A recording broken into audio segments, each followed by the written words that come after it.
Hello, everyone. Welcome to week 4. We're just about at that halfway mark. Congratulations on getting in your first assignment to me by the time you're seeing this video, keeping up with the discussion boards.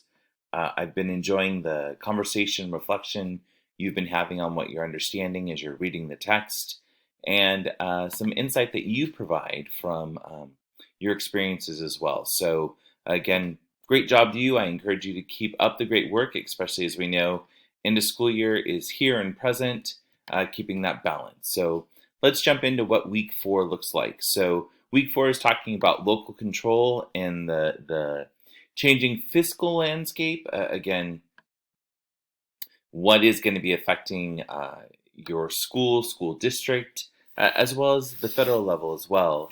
And then talking about that local control formula funding. You've been reading about it, and you're going to get into other components of that. So looking at this week, happy Memorial Day.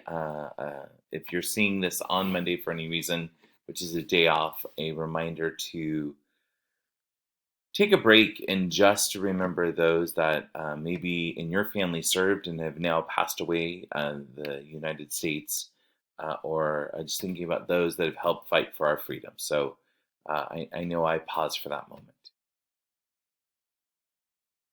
So the Christian message, looking at Proverbs 24:7, prepare your work outside, get everything ready for yourself in the field, and after that, build your house. So again, it's about preparing. If you think about each year, a budget is done for a school, a district, even the state levels.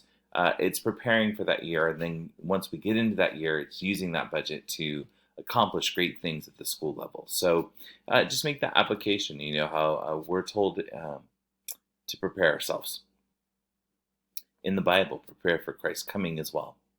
So let's get into finance. What are we doing this week? So reading chapter 7 and 8.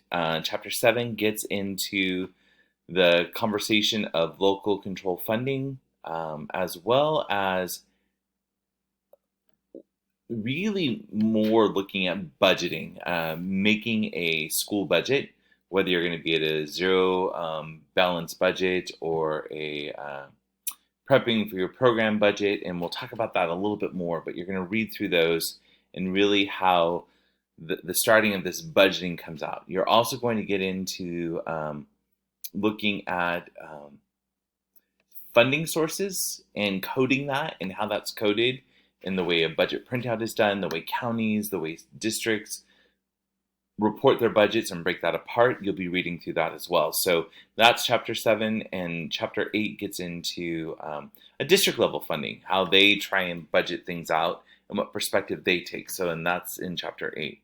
You'll also be reading the zero-based budgeting. So that is this article here, talking about an approach that it's pretty much started back in the 70s with Jimmy Carter, President Carter, looking at starting every year, zeroing everything out and saying, let's re-budget everything, not maybe taking into account things that have happened in the past, or maybe if there's carryover, but just really starting at zero. How do we want to work those things out? So that is one of your readings, and this conversation gets a little bit into some of the challenges and positives that come with that.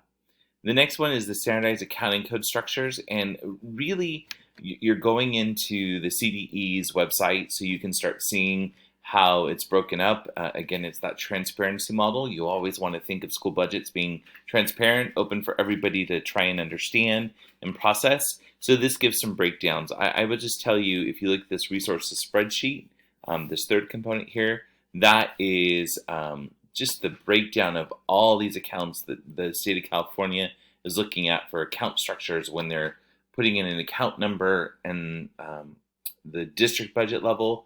The state understands and says you should be using these numbers to identify it. So that's what the standardized account code structure is about, what formats should be used. So you can just peruse this one to sort of get that understanding. And then the next component for reading this week is the National Center for Education's statistics data tool. This is another website to just peruse, get an understanding of how the statistics support when we're trying to look at budget, where do we set our priorities from? It's about data. Data should drive what we should be spending on. So this is just another source of information for statistics that you can explore out, knowing the menu is up here and then viewing that. And then the last component for the week in reading is looking at the Planning Programming Budget System, the PPBS. And that one is going to be another another website that will give you that background and information. Now, I'm just going to give you a heads up when looking at the zero-based budgeting as well as the Planning Programming Budget System. You will want to have an understanding of both of those because you're going to take that into your conversation for the discussion board this week. It's just one discussion board, and we'll focus on having you compare and contrast these two budgeting models. So the ZBB and the PPBS is the acronyms for them. In education, we love acronyms everywhere. So that's going to be the expectation for the discussion board for this week, is to just have you look at that. Now, the other thing is you're going to get a further conversation about the local control funding formula, as it will support you in another task that you have for this week. So that's what the learning module is about. I've discussed the discussion board, but just say it one more time. You're going to give that compare and contrast of the ZBB and the PPBS in those two different budgeting types. What do they have similar about them? What do they have different about them? Just a dialogue, and you're doing a great job making sure you're citing your resources, so just continue to do that. Remember, it needs to be 250 words at that master's level writing that you're doing, and giving your initial post with your understanding, and then making those responses to others. I appreciate the connections that you make through your responses or what you're learning from your fellow peers in the class. So this week, in week 4, we have assignment number 2 due, and it is a 2 to 3 page paper that we're looking for.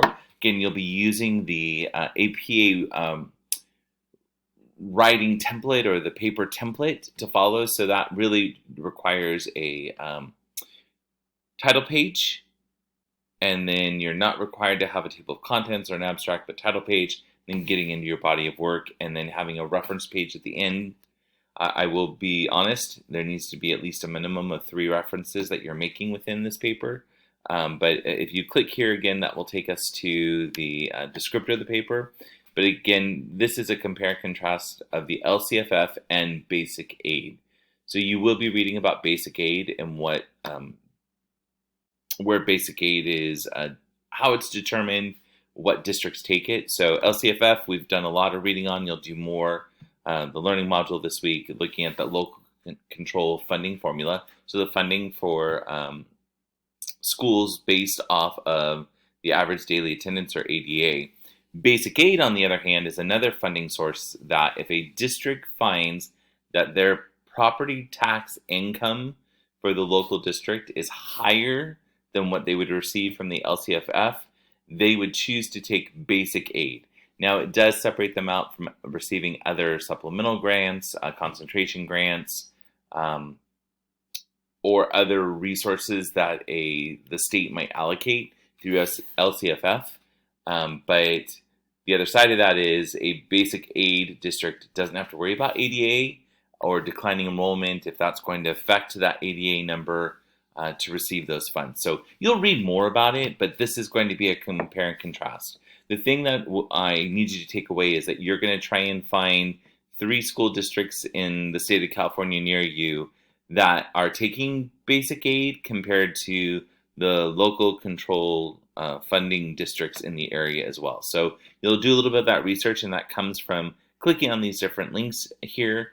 I will be honest with you, most basic aid districts either are somewhere along the coast or central mountain region. As you look at those property tax values in those areas, housing costs are pretty high in those areas, so property taxes made from them have an effect. So you can see that in a map as well. If you just bring up basic aid school districts, that will give you that information too. So again, 2 to 3 page paper is what we're looking for. And as always, just following through this rubric, providing that general difference between LCFF and basic aid, the benefits and challenges of LCFF and basic aid, and then your conclusions are drawn about the level of student academic achievement between the districts that are funded by LCFF and those that are funded by the basic aid. And again, that's where the California dashboard, and that's one of the links up here, you'll be able to compare those districts that you select and have that dialogue. 2 to 3 pages really means 2 to 3 pages, so really be concise in the information that you're sharing. I would not recommend going over. Now, 2 to 3 is really the body of the writing. It's not including your reference page or your title page. I know sometimes I'll get those questions. So it's 2 to 3 pages of content. Please remember to cite your sources as you're bringing up that dialogue and showing how you're processing the information that you're reading. This assignment number 2 of this compare and contrast of LCFF and basic aid, is due this coming Sunday night at 11:59 p.m. If you have any questions, I just want to remind you, please don't hesitate to call me, email me, text me, and I will be available to try and answer questions any way possible for you. My last reminder, and I'm just going to go back to this, is next week is week 5, and in week 5, your assignment number 3, which is the collaborative topic presentation, majority of you are trying to look at the equity issues within the LCFF. I know one of the groups is looking at transportation. It's okay if you're all looking at it. We all can see it in different ways, so I'm not concerned about that. But please make sure that you have been meeting with your fellow members of the groups that you're assigned. I've tried to look at those discussion boards within the group. I can see some of you have been meeting. Some of you have been trying to do it through emails and things like that as well. So thanks for keeping that information there, so I can know what's going on with the group. But you do have to record the presentation. So that might be something where you all get together on a Zoom and then record that Zoom as one of you is being the host and presenting the PowerPoint or Google Slides that you are working off of. So you will be submitting in the submittal. One person just needs to submit the link to that recording and then the PDF of your slides with any speaker notes that you might have with the slides. If you do not have speaker notes, that is okay. The slides, again, should be about 10 to 15 slides or maybe more, but the presentation really should be 10 to 15 minutes between the 3 members of each group presenting. Want to see that equal amount of work from each member. So again, that is not due this week, but is due next week. So just that reminder. This week, but again, this Sunday, you have assignment number 2, which is that compare and contrast of the LCFF and the basic aid on top of your reading to go in depth with it and the discussion boards. I hope it's a great week for you. And again, I'm here if you need anything. God bless.